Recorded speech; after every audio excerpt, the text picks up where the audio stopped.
pride, unity, and culture wealth of a race emanate from a people's sense of self and history from the early Filipinos to the dawn of European colonization.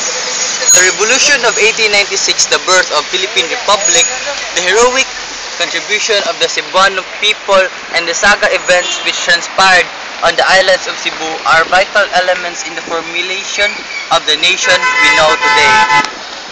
Their contribution should rightfully be emulated, immortalized, and honored in a lasting, monumental, aesthetic experience. Nakakita karon sa Parian Monument. Kita mo ana dagko kayong mga tao. No ana ka dagkong mga tao sa una.